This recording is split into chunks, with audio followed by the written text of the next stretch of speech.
अस्सलामुअलैकुम वरहमतुल्लाहि वबरकातुह। इससे पहले की वीडियो में आपको घर में बरकत के असबाब और किन चीजों से घर में बरकतें आती है इसकी वजाहत की थी। आज जानेंगे कि किन चीजों से घर में बेबरकती पैदा होती है।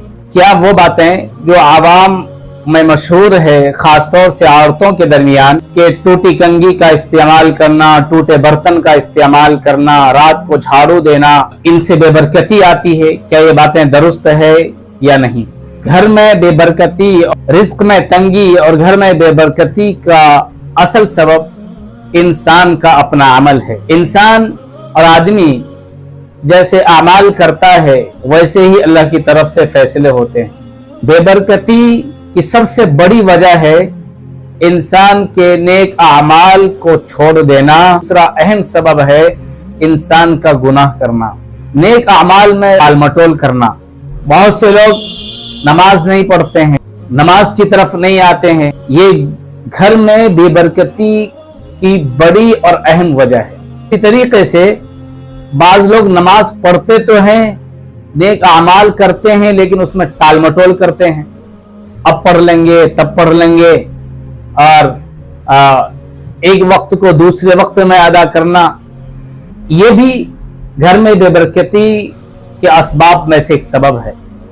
इसी तरीके से गुनाह करना, खासतौर से झूठ बोलना, खयानत करना, इसी तरीके से वादा खिलाफी करना, किसी को परेशान करना, ये जो गुनाह के काम है, इन कामों के करने से घर में बेबरकती आती है। फहश और नाजायज कामों में मुब्तला होना, ये वो काम है जिन कामों के करने की वजह से घर में बेबरकती पैदा होती है।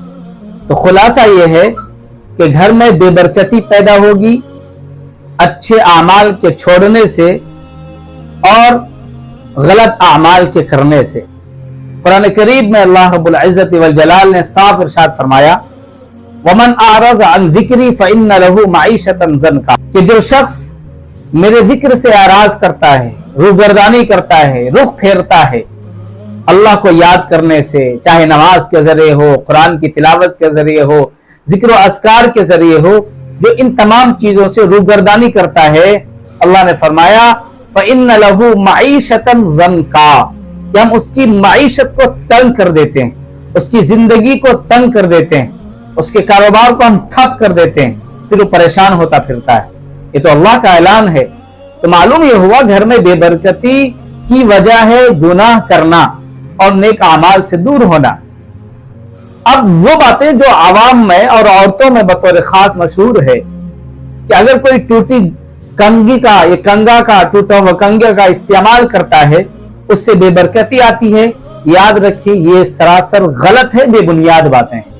इसी तरीके से टूटे हुए बर्तन का इस्तेमाल करना, ये भी बेबुनियाद बातें हैं। हाँ, अल्लाह के नबी सल्लल्लाहु अलैहि वसल्लम ने एक हदीस में इतना जरूर फरमाया है कि टूटे हुए गिलास में, टूटे हुए बर्तन में पानी नहीं पीना चाहिए, लेकिन इससे बेबरकती आती है, इसकी वजाहत नहीं है। अल्लाह के नबी सल्लल्लाहु अलैहि वसल्लम ने नापसंदीदगी की वजह से मना फरमाया और उम्मत पर शफकत और मेहरबानी की वजह से मना फरमाया। हो सकता है कि अगर आप टूटे हुए बर्तन को इस्तेमाल कर लें या टूटा हुआ गिलास से आप पानी पी रहे और आपने मुंह उसी जगह रख लिया जिस जगह गिलास टूटा हुआ है, तो आपके मुंह में जख्म लग सकता है। या आपने टूटे हुए बर्तन को इस्तेमाल किया और हो सकता है वो धारदार बर्तन हो, आपको चोट आ जाए। तो उम्मत पर शफकत और मेहरबानी की वजह से अल्लाह के नबी सल्लल्लाहु अलैहि वसल्लम ने टूटे हुए गिलास में या टूटे हुए बर्तन को इस्तेमाल करने से मना फरमाया है। लेकिन इससे बेबरकती आती, ऐसा कुछ नहीं है। टूटे हुए, अगर कोई मजबूर है, किसी के पास वही टूटा हुआ बर्तन है, बिला खौफ खतर बिल्कुल इस्तेमाल कर सकता है। और अगर कोई आदमी खतरे से खाली है और वो उस जगह से हटकर अपने मुंह लगाकर पानी पीता है जिस जगह बर्तन टूटा हुआ है, तो भी कोई हर्ज नहीं है। इसकी साफ वजाहत है कि टूटे हुए बर्तन को इस्तेमाल करना, इसमें कोई हर्ज नहीं है। और ये जो मशहूर है इससे बेबरकती आती, ये भी गलत है।